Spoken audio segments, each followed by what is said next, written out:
ఇంకా రానున్న రోజుల్లో కూడా ఇవి బలమైన చిక్కుడులుగా మారతాయి. 1 సెకండ్ సార్, మీ పర్మిషన్ ఒక చిన్న వీడియో ఉంది. పంచాయతీరాజ్ ఎన్నికలకు సంబంధించి మైక్ దగ్గర పెట్టుకోండి.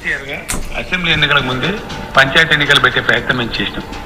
దానికి సంబంధించి యాక్ట్ తెచ్చాం, కొత్త పంచాయతీరాజ్ యాక్ట్ కూడా తెచ్చాం. దాన్ని చర్చ చేసినాం, దాని పెద్ద డిబేట్ జరిగింది అసెంబ్లీలో. యాక్ట్ తెచ్చినాం, యాక్ట్ పాస్ చేసినాం. యాక్ట్ ప్రకారంగా మేము నోటిఫికేషన్ ఇచ్చాం 34% బీసీ రిజర్వేషన్ పెడుతూ. ఇది గవర్నమెంట్ ఇచ్చినటువంటి నోటిఫికేషన్. అందరు కలెక్టర్లకు ఉత్తర్వులు జారీ చేసాం. మొత్తం 61.19% మేము పెట్టిన రిజర్వేషన్ యాక్ట్ లోపల నేను పెట్టి 61.19 రిజర్వేషన్ పెట్టి మీరు రిజర్వేషన్లు చేసి నోటిఫై చేయండి అని చూపించాను. దీని మీద ఎవరైనా పోయింది?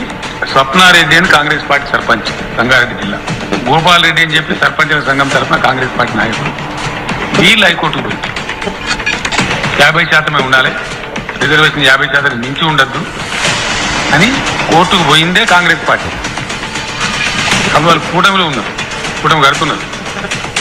కూటమి పోయింది, లోకాలు గవర్నర్ దగ్గరికి వీళ్ళ దగ్గర పోయే కూటమే 50% రిజర్వేషన్ మించద్దని కోర్టుకు పోయింది. ఈయన బట్టి నేను స్టోరీ చెప్తలేండి, ఇవి జడ్జిమెంట్ ఉన్నాయి కాపీ.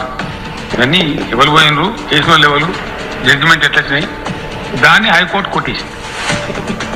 చేసి 50% మించద్దు, సుప్రీంకోర్టు జడ్జిమెంట్ ఉందని చెప్పి కొట్టేసింది. కొట్టేస్తే మేము ఊరుకోలేదు, ఇమ్మీడియట్ మేము సుప్రీంకోర్టులో అప్పీల్ చేసాం. అప్పీల్ పోయినాం దాన్ని 61.9 జరిగింది. నమస్తే. నర్సయ్య గౌడ్ గారు కేసీఆర్ తీసే శేషు సార్ విన్నరాడు ఒకసారి.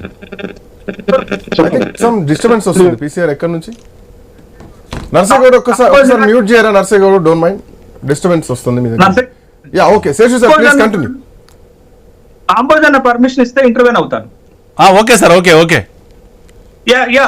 Is it right? మీరు వినిపించినటువంటి వీడియోని నేను కూడా సమర్థిస్తాను. ఎందుకంటే 2010లో ఒక కేసులో తీర్పు వస్తుంది, సుప్రీంకోర్టు తీర్పు. ఆ తీర్పులో ఏంటి అని అంటే ఎస్సీ ఎస్టీల రిజర్వేషన్లు జనాభా ప్రాతిపదిక మీద పెరగాలి అని అంటే 2013లో తెలంగాణలో మన ఉమ్మడి ఆంధ్రప్రదేశ్ లో మీరు లోకల్ బాడీ ఎన్నికలు జరిగేటప్పుడు మీకు ఎస్సీ ఎస్టీల రిజర్వేషన్లు 27% పెరిగితే బీసీలకి 23 మిగిలినాయి. 23 మిగిలినప్పుడు సుప్రీంకోర్టుకు వెళితే సుప్రీంకోర్టులో వాదనలు జరిగితే సుప్రీంకోర్టు ఒక పర్మిషన్ ఇచ్చింది.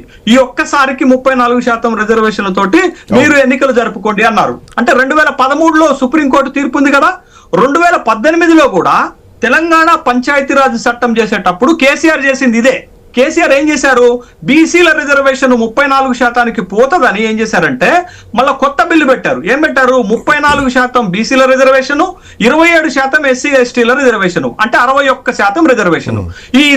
ఇలా ముగ్గురు కలిపి 61% రిజర్వేషన్ అయితే మళ్ళా హైకోర్టులో ఇదే వ్యక్తులు స్వప్నారెడ్డి, గోపాల్ రెడ్డి కేసులు వేస్తే ఇక్కడ కొట్టివేశారు 50% మించకూడదంటే. మళ్ళా సుప్రీంకోర్టుకు వెళితే సుప్రీంకోర్టు చివాట్లు పెట్టింది. 2013లోనే కదా మీకు చెప్పింది. మళ్ళా ఇప్పుడు 2018లో ఎట్లొస్తారు మీరు ఎన్నికలు పెట్టండి. 2019లో అప్పుడు ఎన్నికలు పెట్టారు. ఎన్నికలు పెడితే బీసీల రిజర్వేషన్ 11% తగ్గిపోయింది. ఆ 11% ఎస్సీ ఎస్టీలకు కలిసింది జనాభా ప్రాతిపదిక మీద. ఇప్పుడు మన గౌరవ ముఖ్య